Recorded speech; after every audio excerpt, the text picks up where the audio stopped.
everybody, welcome in this class. So आज हम लोग क्लोरोप्लास्ट की स्ट्रक्चर डिस्कस करने वाले हैं. Chloroplast that is specified to alga in the higher plant. Because chloroplast के बारे में अगर हम डिस्कस करें तो क्लोरोप्लास्ट एक टाइप की प्लास्टिड बॉडी होते हैं. जब हम एक यूकैरियोटिक सेल की बात करते हैं तो एक यूकैरियोटिक सेल के अंदर बहुत सारे ऑर्गनली प्रेजेंट होते हैं, जिसमें हम लोग माइटोकॉन्ड्रिया, राइबोसोम, न्यूक्लियस, उसके साथ साथ हम लोग क्लोरोप्लास्ट को पढ़ते हैं. तो क्लोरोप्लास्ट हमारी प्लास्टिड बॉडी होती है जिनके अंदर स्पेसिफिक टाइप के पिगमेंट प्रेजेंट होते हैं, और क्लोरोप्लास्ट के अंदर हमारा क्लोरोफिल पिगमेंट डोमिनेंट होता है, इसलिए हम उसे क्लोरोप्लास्ट कह देते हैं. ठीक है, आज के लेसन के अंदर हम लोग उसी क्लोरोप्लास्ट की स्ट्रक्चर को डिस्कस करने वाले हैं. फर्स्टली अगर आप माइक्रोस्कोप के अंदर किसी भी यूकैरियोटिक सेल को ऑब्जर्व करते हो तो डेफिनेटली आप देखते हो कि वो सेल के अंदर जितने भी ऑर्गनली प्रेजेंट है वो किस तरीके के आपको नजर आ रहे हैं. जैसे हम माइटोकॉन्ड्रिया के लिए कहते हैं कि डबल मेम्ब्रेन स्ट्रक्चर होगा, और आप जब सेल को ऑब्जर्व करोगे तो आपको कुछ इस तरीके की स्ट्रक्चर दिखेगी कि मेम्ब्रेन के अंदर वाली मेम्ब्रेन के अंदर फोल्डिंग हो रखी होगी, बाहर एक सिंपल मेम्ब्रेन प्रेजेंट होगा. तो इन शॉर्ट मैं कहना चाहती हूँ कि हम किसी भी ऑर्गनली को अगर माइक्रोस्कोपिकली ऑब्जर्व करते हैं तो सबसे पहले हम उसका आउटर अपीयरेंस देखते हैं, क्या उसका साइज है, किस तरीके की वो अपीयर हो रही है. तो जब हम क्लोरोप्लास्ट की बात करते हैं तो हमारा जो क्लोरोप्लास्ट है, क्लोरोप्लास्ट का अगर हम स्ट्रक्चर देखते हैं तो इसका जो स्ट्रक्चर है वो सेल टू सेल वेरी करता है. मोस्टली केसेस के अंदर इसका स्ट्रक्चर होता है ओवल शेप्ड. कुछ सेल के अंदर आपको ये स्मॉल साइज के दिखते हैं, कुछ सेल के अंदर आपको इसका साइज इतना एनलार्ज होता है कि पूरी सेल के प्रोटोप्लाज्म को ऑक्युपाई करता है. कुछ सेल के अंदर इसका जो शेप है आपको लेंस शेप देखने को मिलेगा. Sometime it is disc shape. ठीक है, तो शेप की बात करें तो इसका जो शेप है वो आपका वैरी कर सकता है, बट मेनली आपका ये ओवल शेप या फिर डिस्क शेप का ही हमें नजर आता है. ठीक है, शेप की बात हो गई, हमने माइक्रोस्कोपिकली ऑब्जर्व किया, हमें एक डिस्क शेप का ऑर्गनली मिला यूकैरियोटिक सेल के अंदर. अब हम इसके साइज की बात करेंगे तो हम लोग एक जनरल साइज की बात करते हैं. साइज जो होता है इसका dimension approximate dimension of A chloroplast आपका वेरी करता है 2 to 4 माइक्रोमीटर से लेकर आपका 5 to 10 माइक्रोमीटर तक इसका जो डायमेंशन है वो वेरी करेगा. ठीक है, अब बात आती है नंबर की कि एक यूकैरियोटिक सेल के अंदर कितने क्लोरोप्लास्ट आपके प्रेजेंट हो सकते हैं. तो एक यूकैरियोटिक सेल के अंदर आपका जो क्लोरोप्लास्ट है उसका नंबर भी अगेन वेरी करेगा, बट मोस्टली केसेस के अंदर हमें 20 to 40 क्लोरोप्लास्ट सेल एक यूकैरियोटिक सेल में देखने को मिलती है. ठीक है, अब हमसे कोई ये पूछेगा कि ये हमें मिलेंगे कहाँ पे, तो देखिए प्लांट का जो ग्रीन पोर्शन होता है दैट इज लीफ. लीफ आपका वो रीजन है जिसके अंदर प्रोमिनेंटली आपके क्लोरोप्लास्ट प्रेजेंट होते हैं. हमें पता है चाहे आपका कोई भी पार्ट हो, चाहे लीफ हो, टिश्यू, आपका कोई भी स्टेम हो, रूट हो, उसके कुछ स्पेसिफिक सेल्स या कुछ स्पेसिफिक टिश्यू होते हैं जिनके वो बने होते हैं. जब हम लीफ की बात करते हैं तो लीफ के अंदर जो हमारी सेल्स प्रेजेंट होती है उन्हें हम कहते हैं मेसोफिल सेल्स. ठीक है, दीज आर मेसोफिल सेल्स. अगर हम एक लीफ लेते हैं और उसका हम डाइसेक्शन करके उसको माइक्रोस्कोपिकली ऑब्जर्व करते हैं तो हमें दिखता है कि ऊपर हमारी एक लेयर प्रेजेंट है जिसे हम एपिडर्मल लेयर कहते हैं. उस एपिडर्मल लेयर के जस्ट नीचे ही हमें पैलिसेड सेल्स नजर आती हैं. ये जो पैलिसेड सेल्स हैं इनको हम पैलिसेड सेल्स कहते हैं, और यहाँ पे हम देखेंगे हमारी मेसोफिल सेल्स प्रेजेंट है. तो हमारी प्लांट की जो सेल्स होती हैं उनके अंदर मोस्टली हमारी मेसोफिल सेल के अंदर क्लोरोप्लास्ट प्रेजेंट होता है. अब इतनी बातें हमने क्लियर करी, हमने ये देखा कि एक सेल के अंदर जो हमारा क्लोरोप्लास्ट है 2 to 40 नंबर में प्रेजेंट होगा. इसका साइज भी वेरी करता है. अब ये आपके जो हम लोग कह सकते हैं जियांट ऑर्गनली के अंदर ये काउंट होता है. डबल मेम्ब्रेन इसके स्ट्रक्चर होती है. अब हम इसके स्ट्रक्चर की बात करते हैं तो structure just like your mitochondria, इसका जो स्ट्रक्चर है उसमें हम देखते हैं कि डबल मेम्ब्रेन होती है. इसका जो आउटर मेम्ब्रेन होता है, इसके आउटर मेम्ब्रेन के अंदर कुछ इस तरीके से होल प्रेजेंट होते हैं. दीज आर पोर. ठीक है, स्पेसिफिक टाइप के पोर्स इसके आउटर मेम्ब्रेन के अंदर प्रेजेंट होते हैं. और इसकी जब इनर मेम्ब्रेन की हम बात करते हैं तो इसकी इनर मेम्ब्रेन जो है ये थोड़ा सा मतलब इनके बीच में इंटर मेम्ब्रेन स्पेस प्रेजेंट होता है, और उसके बाद इसकी इनर मेम्ब्रेन प्रेजेंट है. और इसके इनर मेम्ब्रेन के अंदर जितना भी पार्ट प्रेजेंट है हम उसे कहते हैं स्ट्रोमा. ठीक है, बट आई हैव सेड कि क्लोरोप्लास्ट का जो स्ट्रक्चर है, इस क्लोरोप्लास्ट के स्ट्रक्चर में डबल मेम्ब्रेन या स्ट्रक्चर होता है. सेंटर में इसके एक विक्यूल प्रेजेंट होती है. माय मिस्टेक, हम लोग यहाँ पे क्लोरोप्लास्ट का स्ट्रक्चर डिस्कस कर रहे हैं। तो क्लोरोप्लास्ट के स्ट्रक्चर को डिस्कस करने पहले हम एक सेल के अंदर देख लेते हैं कि सेल के अंदर क्लोरोप्लास्ट आपके कहाँ प्रेजेंट होते हैं। तो देखिए ये हमारा एक नॉर्मल पैलिसेड सेल्स है और इसके अंदर हम देख सकते हैं कि कितने सारे आपके क्लोरोप्लास्ट यहाँ पे प्रेजेंट है और ये विक्यूल के अराउंड प्रोमिनेंटली प्रेजेंट होते हैं। ठीक है, जो आपके सेंटर में विक्यूल प्रेजेंट होती है उसके अराउंड हमें क्लोरोप्लास्ट देखने को मिलते हैं। अब हम एक इंडिविजुअल क्लोरोप्लास्ट की स्ट्रक्चर देखते हैं। अगर आप माइक्रोस्कोपिकली ऑब्जर्व करोगे तो आपको कुछ इस तरीके की आपको स्ट्रक्चर देखने को मिलेगी। अब हम इसको डिटेल में अगर कहें तो आपका जो क्लोरोप्लास्ट होता है, क्लोरोप्लास्ट के स्ट्रक्चर के अंदर मेन जो चीजें हमें देखने को मिलती है, मेम्ब्रेन को छोड़ने के बाद हमें कुछ इस तरीके के स्टैक्स इसके अंदर नजर आते हैं। ये जो स्टैक्स होते हैं उसमें अगर हम एक सिंगल बॉडी की बात करें तो दीज आर थायलोकॉइड्स। थायलोकॉइड्स होती है हमारा एनर्जी ट्रांसड्यूसिंग मशीनरी, वो मशीनरी जहां पे फोटोसिंथेसिस एक्चुअल में होने वाला है। ठीक है, स्टार्टिंग में मैंने आपको कहा था जो क्लोरोप्लास्ट होता है क्लोरोफिल पिगमेंट को कैरी करता है। तो अगर हमसे कोई पूछे इस क्लोरोप्लास्ट के अंदर भी हमारा क्लोरोफिल पिगमेंट कहाँ प्रेजेंट है, तो जब आप इसका स्ट्रक्चर देखोगे, आप इन थाइलोकॉइड बॉडीज को देखोगे। एक थाइलोकॉइड बॉडी की अगर हम बात करते हैं, अगर ये हमारा एक थाइलोकॉइड बॉडी है तो इसके सेंटर के अंदर जो प्रेजेंट होता है अदर देन मेम्ब्रेन, सेंटर में ल्यूमेन प्रेजेंट होता है। ठीक है, हम कह सकते हैं इनसाइड द थाइलोकॉइड जो रीजन प्रेजेंट है उसे हम ल्यूमेन कहेंगे और आउटसाइड द थाइलोकॉइड जो रीजन प्रेजेंट होता है उसे हम स्ट्रोमा कहेंगे।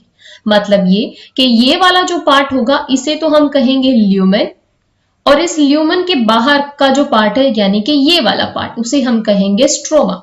ठीक है, दोनों का ही कैरेक्टरिस्टिक्स फीचर बिल्कुल अलग अलग होता है।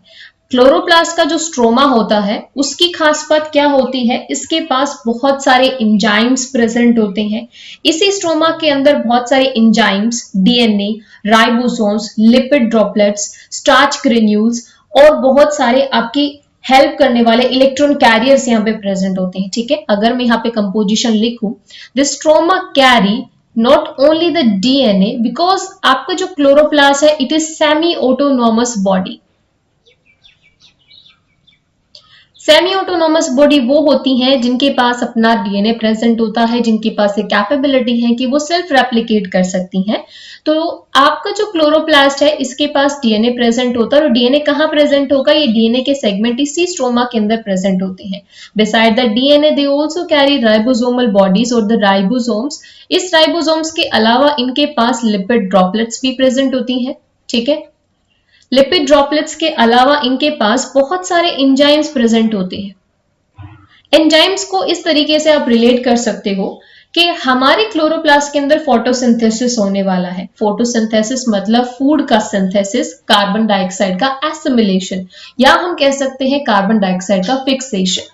तो जब उस फोटोसिंथेसिस के प्रोसेस के अंदर हमारे पास दो रिएक्शंस होती हैं, एक होती है लाइट रिएक्शंस, दूसरी होती है डार्क रिएक्शंस। लाइट रिएक्शन और डार्क रिएक्शन दोनों का जो साइट ऑफ हम लोग कह सकते हैं साइट ऑफ ऑकरेंस है वो दोनों डिफर करती हैं। लाइट रिएक्शन जो कि आपकी लाइट के प्रेजेंस में कंडक्ट होती है, इस हालांकि हमारी दोनों ही रिएक्शन लाइट के प्रेजेंस में कंडक्ट होती है, बट लाइट रिएक्शन के लिए लाइट बहुत इंपॉर्टेंट होती है। सो लाइट रिएक्शन का जो साइट होता है दैट इज थाइलोकॉइड मेम्ब्रेन, और जो डार्क रिएक्शन होती है वो स्ट्रोमा में आपका कंडक्ट होती है। ठीक है, तो स्ट्रोमा हमारे लिए इसलिए हेल्पफुल है क्योंकि लाइट रिएक्शन के अंदर हमें एंजाइम्स नहीं चाहिए होते। Light reaction enzyme independent reaction होती है, बट डार्क रिएक्शन एक एंजाइम डिपेंडेंट रिएक्शन होती है और ये स्ट्रोमा के अंदर होने वाली है। इसलिए स्ट्रोमा के पास बहुत सारे एंजाइम्स, बहुत सारे इलेक्ट्रॉन के कैरियर्स अवेलेबल होते हैं जो इस डार्क रिएक्शन के कंडक्शन के लिए हेल्पफुल होंगे। बिकॉज इस डार्क रिएक्शन के बाद ही हमारे कार्बन डाइऑक्साइड का एसिमिलेशन या कहे कार्बोहाइड्रेट्स की फॉर्मेशन होती है। इसलिए उस कार्बोहाइड्रेट के फॉर्मेशन के लिए हमें जितने भी एंजाइम चाहिए होंगे वो हमारे स्ट्रोमा में प्रेजेंट होंगे। Now what about the thylakoid membrane and the thylakoid lumen. हमने कहा कि जो थायलोकॉइड है it is the site where the chlorophyll pigment is present. Thylakoid की मेम्ब्रेन के अंदर हमारा क्लोरोफिल पिगमेंट प्रेजेंट है। अगर मैं ब्रॉड व्यू में अगर आपको ये शो करूं तो देखिए ये हमारे थायलोकॉइड के स्टेक्स होते हैं और इस थायलोकॉइड के मेम्ब्रेन के अंदर कुछ इस तरीके से हमारा क्लोरोफिल पिगमेंट प्रेजेंट होता है जो एनर्जी को ट्रैप करने में इन्वॉल्व होता है, ठीक है। और अगर हम इसी क्लोरोफिल मॉलिक्यूल का स्ट्रक्चर देखें तो क्लोरोफिल मॉलिक्यूल के स्ट्रक्चर में आप देखते हो कि सेंटर में हमारे पास जो आयन प्रेजेंट होता है दैट इज मैग्नीशियम आयन, जो इसके पोरफायरिन रिंग के सेंटर में प्रेजेंट है और इसी के साथ हमारे 4 नाइट्रोजन मॉलिक्यूल अटैच होते हैं। पोरफायरिन रिंग इसके लिए एक बहुत ही एडवांटेज, मतलब एक इसके स्ट्रक्चर के अंदर एक ऐसा हम लोग कह सकते हैं कि पोरफायरिन रिंग की प्रेजेंस की वजह से ही हमारा क्लोरोफिल पिगमेंट एनर्जी को ट्रैप कर पाता है, क्योंकि इसी पोरफायरिन रिंग की वजह से इलेक्ट्रॉन का एक्साइटेशन होता है, या कहें कि क्लोरोफिल पिगमेंट इसी पोरफायरिन की प्रेजेंस की वजह से ही इलेक्ट्रॉन को लूज और गेन कर पाता है। ठीक है, क्लियर? तो अभी आपको इतना समझ में आया कि थायलोकॉइड की मेम्ब्रेन के अंदर हमारा क्लोरोफिल पिगमेंट प्रेजेंट होता है जो एनर्जी को ट्रैप करेगा। और इस ल्यूमेन के अंदर बहुत सारे अगेन ऐसे एंजाइम्स या आपके ऐसे इंपॉर्टेंट फैक्टर्स प्रेजेंट होंगे जो इस एनर्जी ट्रैपिंग या कहीं लाइट रिएक्शन के लिए रिस्पॉन्सिबल होंगे। ठीक है, फिर हम एक और चीज पढ़ते हैं। जब हम लोग फोटोसिंथेसिस की बात करते हैं तो हमारे पास 2 रिएक्शन सेंटर होते हैं, एक PS1 और दूसरा होता है PS2। ये PS1 और PS2 दोनों हमारे नॉन साइक्लिक जो फोटोसिंथेसिस की रिएक्शन है उसके अंदर इन्वॉल्व होते हैं। तो फोटोसिंथेटिक 1 और फोटोसिंथेटिक PS1 और PS2 की जो लोकेशन है वो भी आपकी वैरी करती है। जब हम लोग थाइलोकॉइड्स को देखते हैं, ये थाइलोकॉइड के स्टैक्स एक दूसरे पर प्रेजेंट होते हैं, तो उस चीज को हम लोग कहते हैं ग्रैनम। और 2 ग्रैनम को जोड़ने वाली जो हमारी मेम्ब्रेन प्रेजेंट होती है उसी हम कहते हैं लेमिला। PS2 आपका इसी लेमिला के अंदर प्रेजेंट होता है, तो हम कह सकते हैं कि lamella, sorry not PS2, PS1 हमारा इस लेमिला के अंदर प्रेजेंट होता है, तो हम कह सकते हैं photosystem 1 is present in this lamella.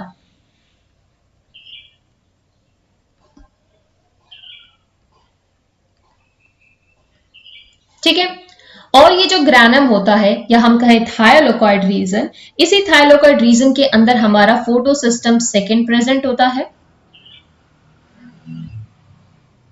और यहीं पर हमारी लाइट रिएक्शन कंडक्ट होती है। ठीक है, ल्यूमेन के लिए हमने कहा कि ल्यूमेन के अंदर आपके प्रोटॉन आयन का एक ग्रेडियंट होता है। ठीक है,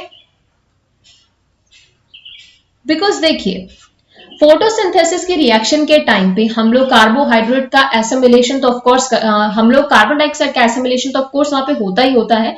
साथ ही साथ हम लोग देखते हैं कि लाइट रिएक्शन के बाद एटीपी का प्रोडक्शन, NADH यानी कि रिड्यूसिंग एनर्जी का प्रोडक्शन भी होता है।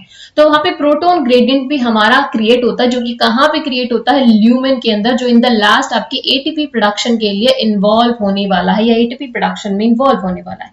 So that part is also important during this photosynthesis process।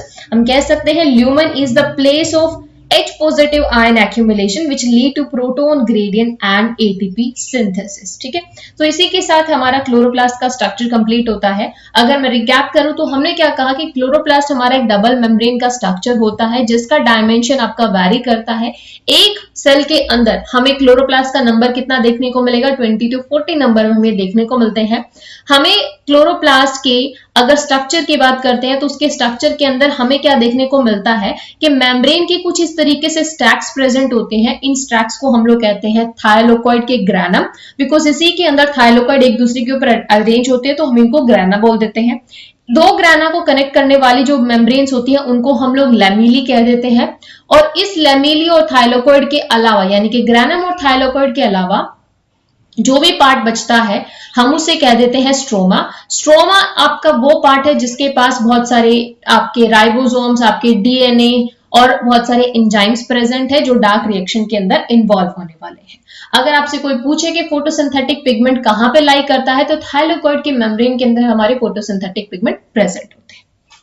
So I hope guys ये आपके लिए हेल्पफुल होगा and thank you so much for watching this video.